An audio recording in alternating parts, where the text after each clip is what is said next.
today I will take you to Iran and to some of my studies that I made with a salt mine, because last time I told you about my studies in the salt mine Hallstatt in Austria, and my salt mine experience also is in Iran. And here you see, Peter, wo ist das? I cannot, oh, okay. And here you see, this is Iran, and the place I will speak about is here in Jerabat. It's about northwest of Tehran. Tehran is here, and it's 5 hours per car. That means it's quite a distance. It's located in the Iranian high plateau. It's a wonderful surrounding there. You see here the mountains. The coloring of the mountains is because of the iron and the salt that is in it, and that so to say reacts with the air, and so we have those wonderful colors here. Here we are about 1,600 meters above sea level. I don't know how it is in feet or whatever. It's high. It's high. And in this place there is some pure rock salt here. This here all is salt, and this rock salt deposit reached the surface, and mining activities started there in Old Persian Kingdom. It's about 400 BC. People in ancient Persia started to get the salt out of there. And the mining activities went up to 20 meters below ground. That means you see all of the shafts. There it goes inside, and there the people were extracting the salt. And this is really very far away from Persepolis, but I'm quite sure that this salt mine was controlled by Persepolis and by the kings there. And in this shafts in here, something was found, because until the year 1994, still salt was extracted by the local farmers that were living around, and they sold it on the local markets. And once they used the bulldozer just to do some, to make a way or whatever, and there they found a mummy. It was this. And then they were a bit shocked because of that, but they recognized that this is an archaeological find, and they contacted the cultural relics heritage authorities in Tehran, and then after some times organized rescue excavations started by the local museum in Zanjan. And since then, 5 more of those salt men were found. The salt, as it is in Hallstatt, it allows really a very perfect preservation of all that is organic. Here you see a textile. Here you even see very tiny bits of, you see grass and grain and whatever. Leather we have, handles of wood and whatever. And all of this led to an international research project where we from the National History Museum are involved. It's about a lot of geology and botany and society, cultural world, and so on. We do a lot of C14 dating. We do all of the fancy technical stuff that is available anywhere. Just to send it into context, I just wanted to show you the C14 data, that you know where we are. It's about the chronology. Here you see this. This is, so to say, the term of ages. Here we have about 800 before Christ. There some first salt mining started. Then we have here all of those mummies that have been found. They died around 400 BC, and then there is a gap.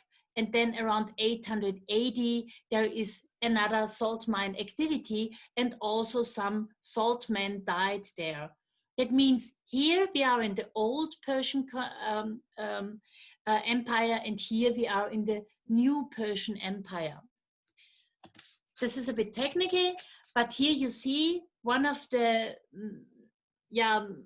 favorite salt mine. This is Saltman IV. He was found during excavations, and he is dated to 400 BC. And this is more or less the time of Artaxerxes. And there we know from written sources of those times that in this time some catastrophic mining accidents happened, that there were earthquakes. We even see that in written sources. And in this case, we know that this person really died due to an earthquake. And this one is another destruction of the salt mine. I mean, here about 400, 300 BC, the salt mine was destroyed. And then no one was in there, but later, 800 years later, they started to extract salt again. And there always, again, was an earthquake and a big collapse in the mine, and there more salt men died. And then there is again some, so to say, some gap, and around 1700 until 1900, again, people tried to extract salt from this place. Here we have the Saltman. This is very well preserved. This is Saltman I. Saltman IV is also very well preserved. Others are more or less destroyed, but this also is caused by, because they were found, those were found by a bulldozer, where they were just so scrapped away. But what is really important for us are the very good preserved ones. Here you see the bulldozer who found this head. This man is about 35 to 40 years old. He has a very long beard and hair, and he and his artifacts date between 300 and 400 Common Era. Here you see the artifacts. Here, trousers. Here, a shoe, still with the foot in it. There is the leg still in it. Some textiles. And here we are on investigating in Tehran, in the National Museum there. We are sozusagen examining this, the shoe. And they also did a lot of investigation via computer tomography and X-ray and so on in the local hospital there in Tehran. And it was always quite, so to say, interesting for all of the people and the doctors in the hospital to handle with such a mummy. It was always a big show, so to say. Yeah, here we have the evidence in the shoe. What we found out is very interesting, because we have a good idea how the boot was made, with the seams on the inner side. It means it's not, the seams are not outside, they are inside. And there was no sock between the leg and the shoe. He doesn't wear socks. And for the movement and the function, it's quite interesting, because you can see that the toes don't have a natural position. That means the shoe was too narrow for the wearer. But now let's move to Saltman IV. This is my, so to say, favorite. He was found during archaeological excavations in the archaeological season 2007. Here he is in situ, that means on place how it was found. And you can see that he tried to creep away in the mine when the mine collapsed in the year 400 BC. It's really a touching picture, that this person wanted to rescue himself, but he didn't succeed. He was found on his belly and the arms and legs in this position. He died of a broken neck, and this was also testified by various X-rays and CT analyses. Here are some more pictures about the mummy, the medical evidence. He was a young man between 15 and 17 years old. You can see that on his teeth. You can clearly recognize the age of such a person because the teeth, you see, did not break through here. That's very clear. And now we do some research on the ancient DNA of the Persian person and the content of his stomach and other stuff we are now investigating, because it will be very interesting to see where this person came from which geographical region, what was the last supper, so to say, and other things. Saltman IV and the other finds are stored and exhibited in the local museum in Zanjan. You see it here, and they really try their best to apply the latest conservation techniques. They have a box with stable climate, supported and monitored by a computer and other things. So here, this is Saltman IV turned around.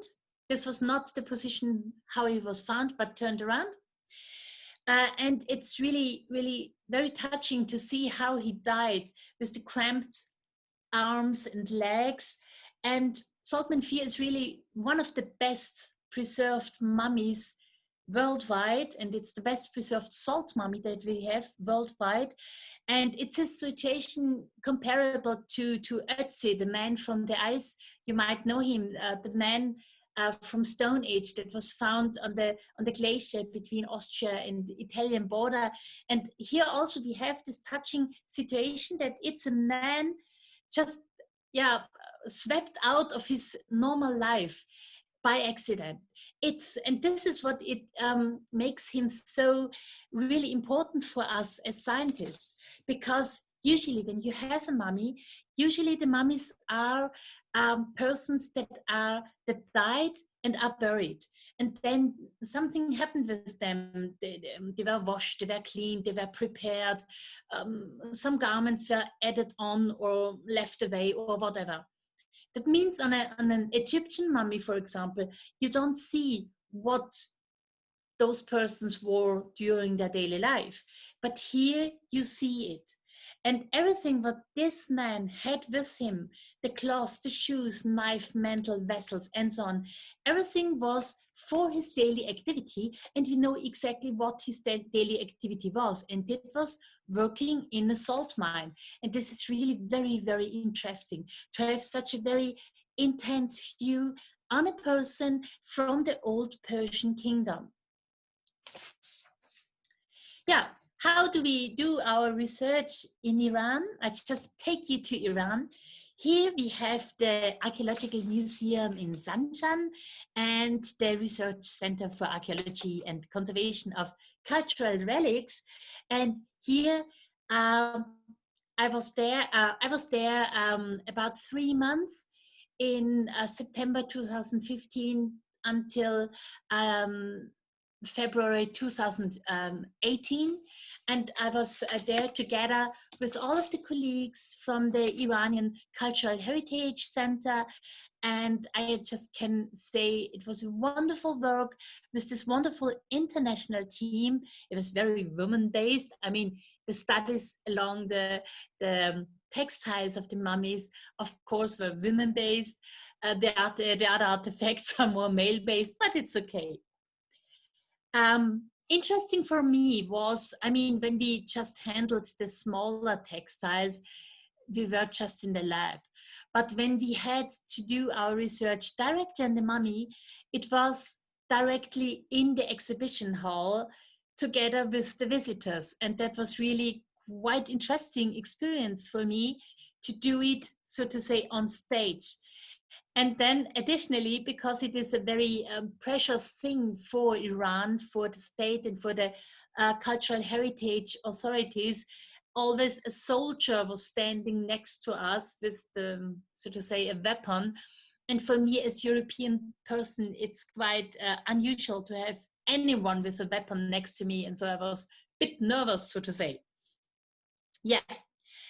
But it was really also very inspiring because we always had to explain the visitors what we are doing there.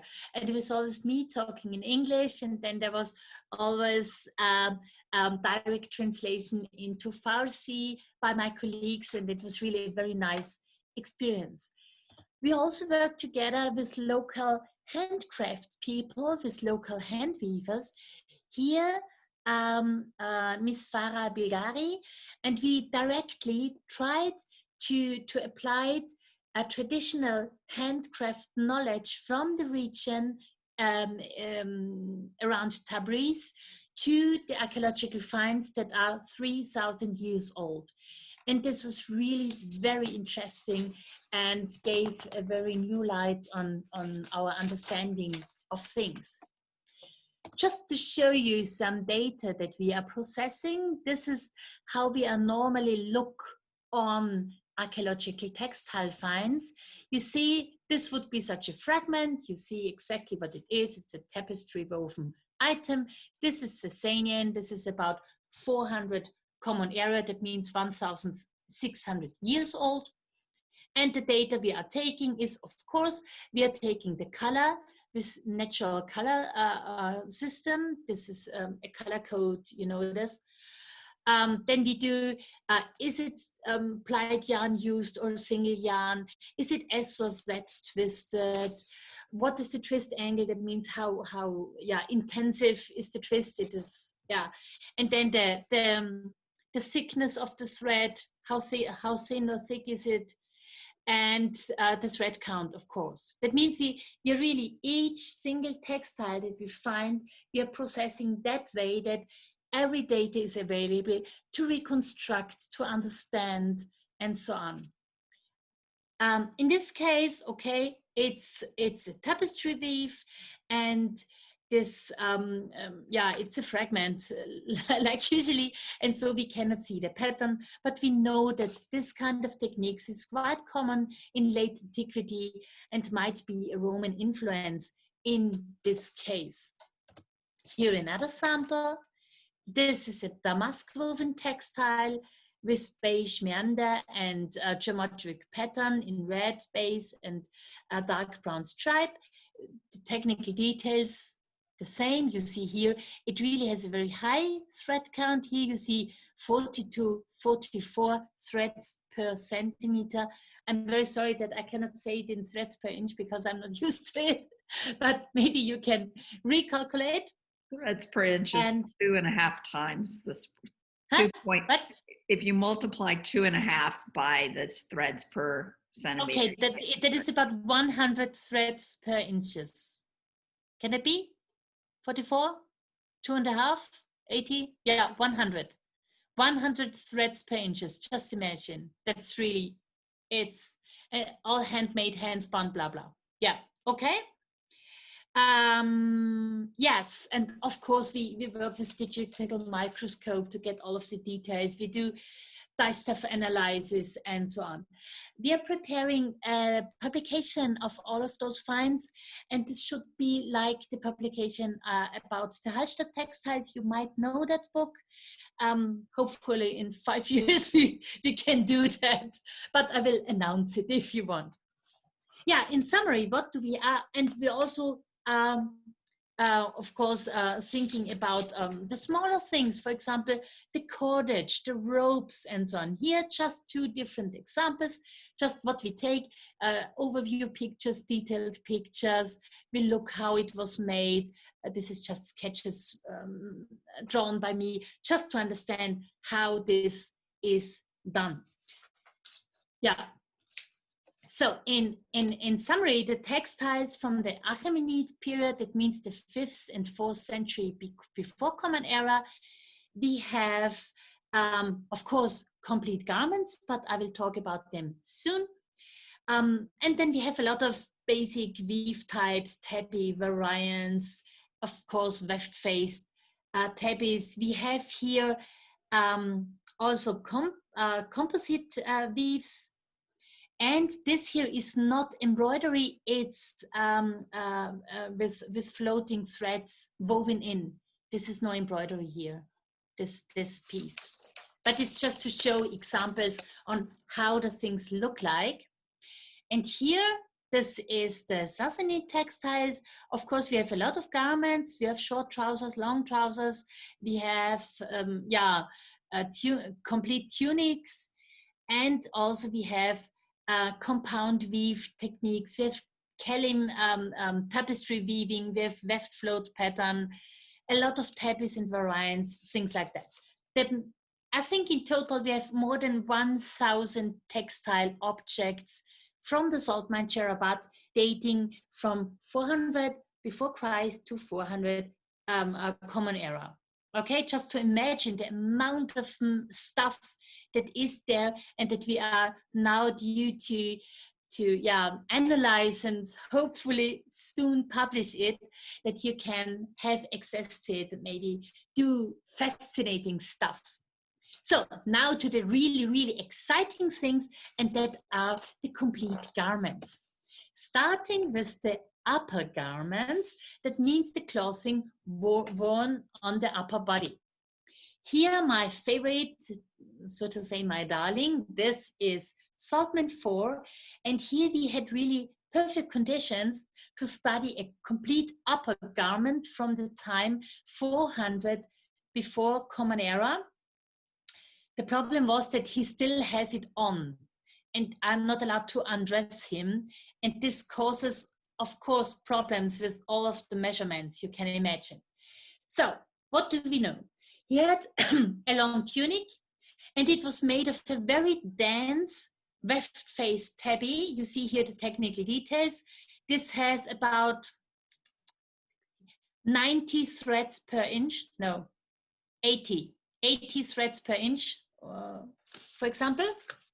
And it's very exciting the way how it was woven, because it was not pieces of fabric, so to say, cut and sewn together. It was woven in shape. And this might be interesting for you. Look, girls, have a look. Here, you start here. Here is the starting border, okay, with the sleeve. And you weave a rectangular sleeve here. And then it's very sophisticated. You have to, here you have the starting border. Here you have the draft, and here it is. The next what you have to do is to widen it up. After 34 centimeters, you have to enlarge your fabric. And then you have to weave the slit for the head. It is woven in. They just turned, you see it here. They just did it from two sides. They always turned, and then they had the slit for the head. Okay? I'm sorry, can I ask a quick question? Would this have been a warp weighted loom that they were weaving this on, or do we have any idea?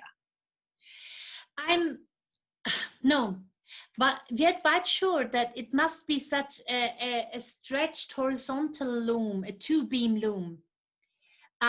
This is the same technique like they also did it in ancient Egypt. You know, the stretched two-beam looms that are stretched along the ground. But we don't know this. We did not have any evidence like that before, and so please try it out. Do it.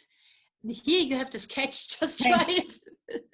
I just can say what I see. I can say that here was a starting. Then it was woven, and then it was enlarged somehow. That means more threads. It must be 3 meter wide loom, and then they wove here this amount, and then they started to make a slit in the middle to do the sewn around the neck, and then they the next is. They ended up here and kept on weaving the sleeve, and then they ended up again. If you really want to weave it, please contact me. Let's do a citizen science project. Let's weave it together. Really, please. Yeah, that would be a nice idea. Let's do it together somehow. Solve this mystery and problem together. So, and then what happened again, when it was woven, then they folded it along this line. You see, just fold it, and then they just sew it here and here. And during sewing, they added a red cord. Here you see the sheen. Okay. Please help me to solve this mystery. I mean, this is possible because I just tried it here. During sewing, they stitched on a cord. Are you sure it wasn't and woven on, Karina? Huh? Are you sure it wasn't woven on? The cord was not woven on because on the original I found the threads that stitched together the thing. I found going through the cord as well. It was really this sheen. Here you have the thread going through the cord and through the folded things. But the cord I stared at it 1 week. It was horrible. But the cord was thinner than the rope. This cord here. Sorry, the thread sew was thinner than the cord. Terminology, I'm sorry. This red rope was directly sewn on while sewing it together, but this red rope was longer, and then they also added it here, and they added it here along. They just did it while sewing. It's really very special. I never saw something like that before. Okay, then we go on because we have from this period, we have 3 Saltman. 2 of them are quite destroyed, but still we have the tunics in a destroyed way. But when I understood Saltman IV tunic, I could also understand the other things that are just fragmented. And here we also have the side seams with the red cords. You see here. It's really interesting. But Saltman IV is better.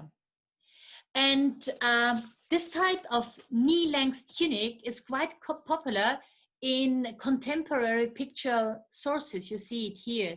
This is Persepolis, the Apadana, the staircase, the big one. And you see it's exactly this kind of garment. It's the contemporary depiction.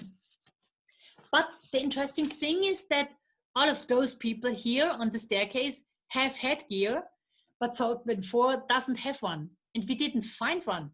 I mean, we find a lot of stuff in the salt mine so far. We found shoes, we find even a glove, but we did not find any headgear. We don't know why. Okay. And here you see also, for example, this is the sarcophagus of Alexander the Great. This dates to 320 BC. That means slightly younger than the Saltman, but this also shows this kind of garment, a knee-long upper garment, and it was depicted in Greek taste with elegant drapery, you see.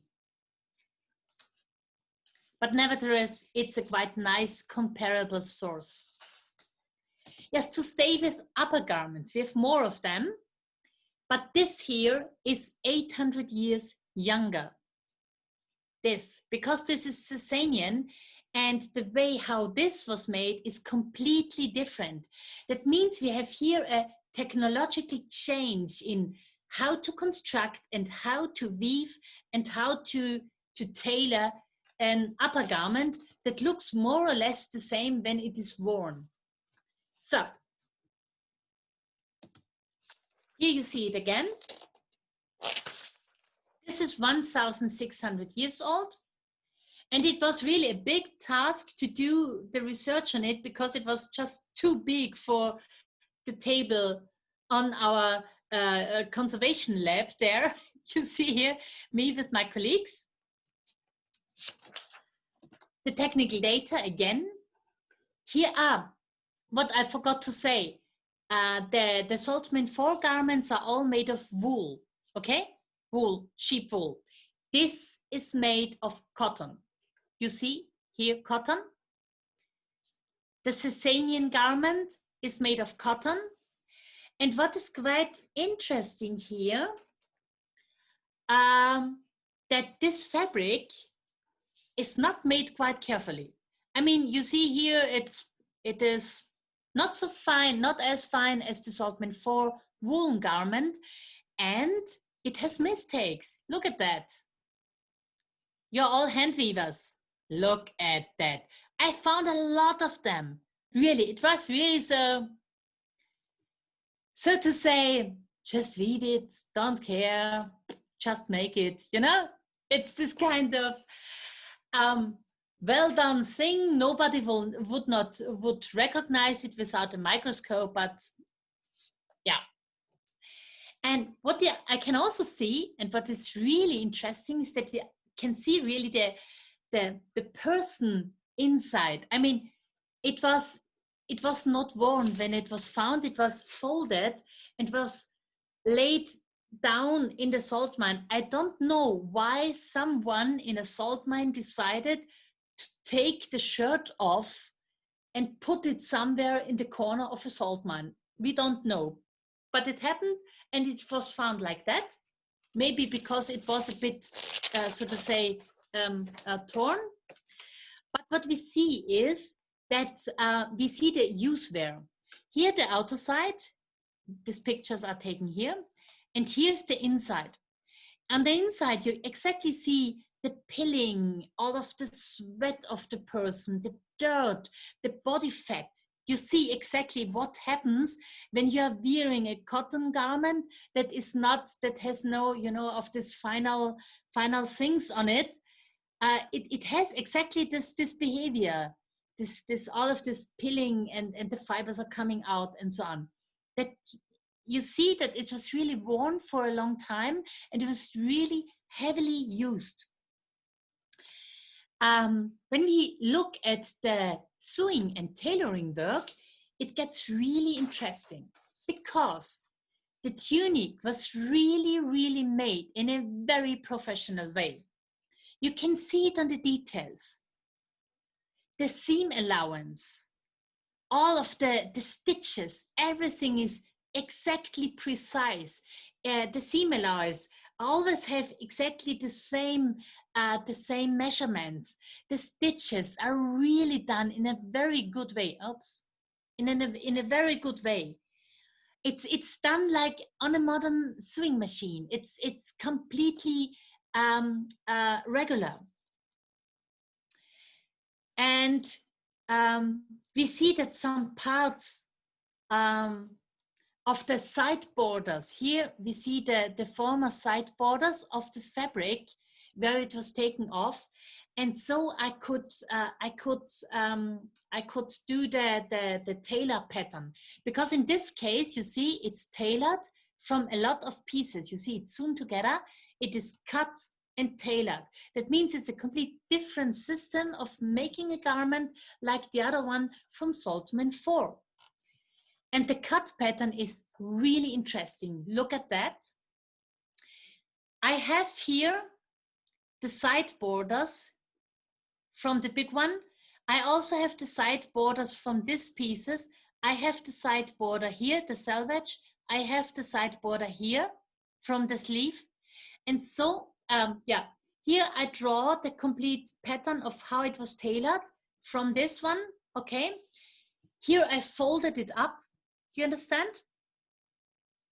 And here I took all of the parts out, and then it was really, when I saw this, I was really intrigued, because you see here that all of those pieces exactly fit into this distance, okay? And here, and even this, because first I did not understand why the hell they did this complicated thing. Why didn't they cut such a piece? Yeah, it's because they cut it out in a very economic way. You see here, this is this piece, this is this piece, and here exactly, this is what you cut away if you cut it out from this piece of fabric. That means I could find out that the whole garment was made from one fabric that was about 54 centimeters wide and 3.3 meters long, and it was cut out without any waste material. Loving it, girls. it was so fascinating. I mean, you have this archaeological find, you're staring on it 1 week, you're drawing it, you try to understand where are the salvages, how it is cut, how it is made, and then you figure out that. I mean, that was really, really so great for me. And when and it was exactly when I figured out that the head of the cultural relics authorities from Tehran was visiting by chance, and everyone was nervous because we have to show what great work we have to do here. And then I was just me, myself, and I just told him that, and oh yes, and you see this and this, and it was so economic how they thought in ancient Persian times, and you see this great tradition of handcraft in Iran from there until now. And then he was so happy, and all of my research colleagues were so happy, because this man from the cultural heritage authorities usually is a very rough man, and everyone is so to say quite fearing that the work is properly done, and he was just flashed by our things that we found out. So now we go to my archaeological questions. It's about object biographies, because this is just to find out things like that. It's just the first thing that we are doing when we are studying archaeological finds. Now we want to see, what does that mean for the societies 1,600 before, and what is the story behind? What can we find out? And for example, in this case, we found out about people involved in making and using this garment. And this is really interesting if you think on this level about archaeological finds. For example, at first, we know that there are people involved in making the garment, but it is not that. I think it's not the same person that did the spinning and the weaving and the tailoring. I think there are different groups of persons. Thank you, Chantal, for agreeing, because you see here, there are different activities. It's about cotton growing, cotton harvesting. It's about material preparation, spinning and weaving. We see that the raw material handling and spinning was practiced too skilled. It was just done. The weaving was not careful. And this is really an opposite to the tailoring. The tailoring was super, super, super professional. And so I think it's not the same person. The evidence about that is the technical details of the fabric, the weaving faults, the overall experience. And we are talking about people living 1,600 years ago. And I really tried to find out about how they were acting. As I saw, here, the mistake. As I told you, the cut pattern of the garment, the technical details of the seams and hems, they show clearly that here was a professional tailor at work, and he used an established cut pattern. I think it was not his or her invention. It was just how to do the things. It was just so to say, the established thing at the time. But I think the fabric itself was just bought on the bazaar. It's just, we cannot say clearly if there have been different users, or if it was directly made as a garment for a miner, or if it was just used by other people and then used in the mine when it was half discarded. But we know that there is a very intense, a high use wear, intense use wear. You saw the use wear, just again, it's about sweat, it's about dirt, body fat, it's pilling, abrasion. And this really happens during use. And I think because of the hard physical work, the people was the people wearing it. Just again, compare the outer and inside of the fabric. And at least we have to discard. There is a high intensity of damage. The garment was not usable anymore to be worn. the garment was torn. Maybe it was torn during work. Just imagine we are in a salt mine, working in a salt mine.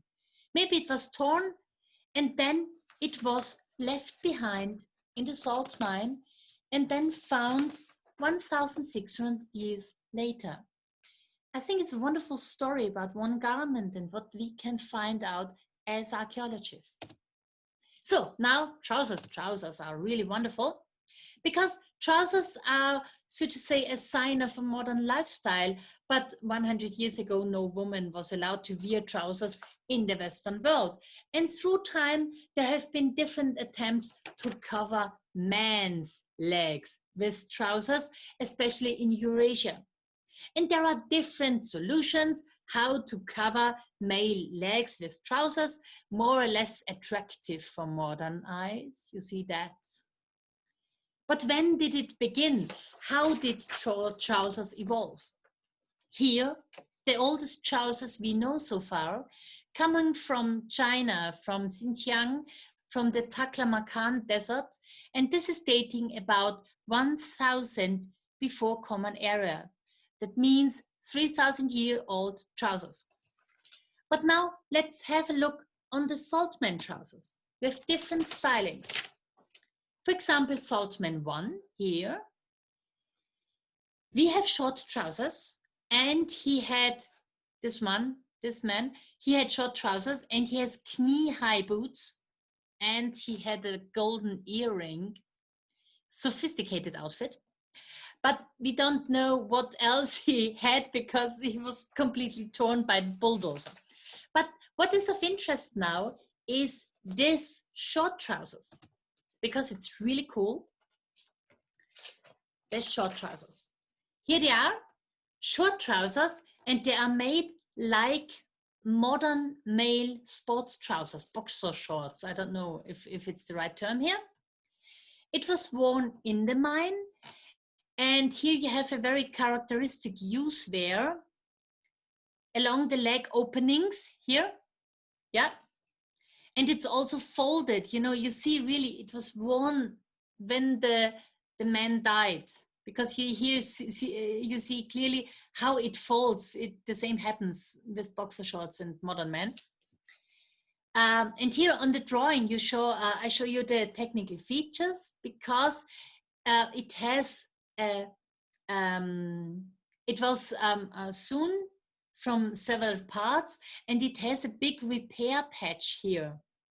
And this repair, this is 2 times it was repaired here, 2 times. Because of course, between the legs, there is the zone where it is used, heavy use there, and it was repaired 2 times between the legs. So how this thing was made here. First, you just take a rectangular fabric. Here, and here is a slit. Just fold it like that and sew it together. These 2 parts. And then you have the basic form of the trousers. And then here in the slit, you just add a square patch. Whoops, here. Here you have it, okay? This is the basic trouser. And then you just have a trouser. Here you see how it was sewn, it's just mass sketches, and how it was folded and so on. And then, oh yeah, here you see. And then you just fold it here, just sew it, and then you add a cord, and then you have your basic trouser. This here is a quite interesting cord because it was made with a spool weaving, round knitting device. I hope I have it correct. Here are the loop ends of the spool weaving. It has 5 loop ends of the knitting. So after the trouser was finished, it was worn, and after a certain time there were damages and then patches were put on it. Here are the patches. But it's quite nicely made because even the patch tries to fit the original pattern of the thing. That means they tried their best to make a good patch, so to say. Here you see the detail here. This is the pattern on the patch. This is woven in. Okay, it's not stitched. It's woven in. It's just, you see here, just stripes. It's blue dyed with woad, I think. The red is cochineal, something like that. And this is just, you know, twined around the warp threads, okay? Pairs and twined, so. Okay. So this is quite nice, the trousers, but even this is the Saltman 1. This is about, yeah, it's new Persian kingdom. Now look at the trousers from the old Persian kingdom from Saltman 4, 400 BC. In the case of the other trousers, it was quite easy for me to understand it because I could move it a bit. I could have a look inside for some technical details, but it's a problem to analyze something like that because he still wears it and I cannot take it out and I could not even have a look inside. It was really, really hard to analyze it.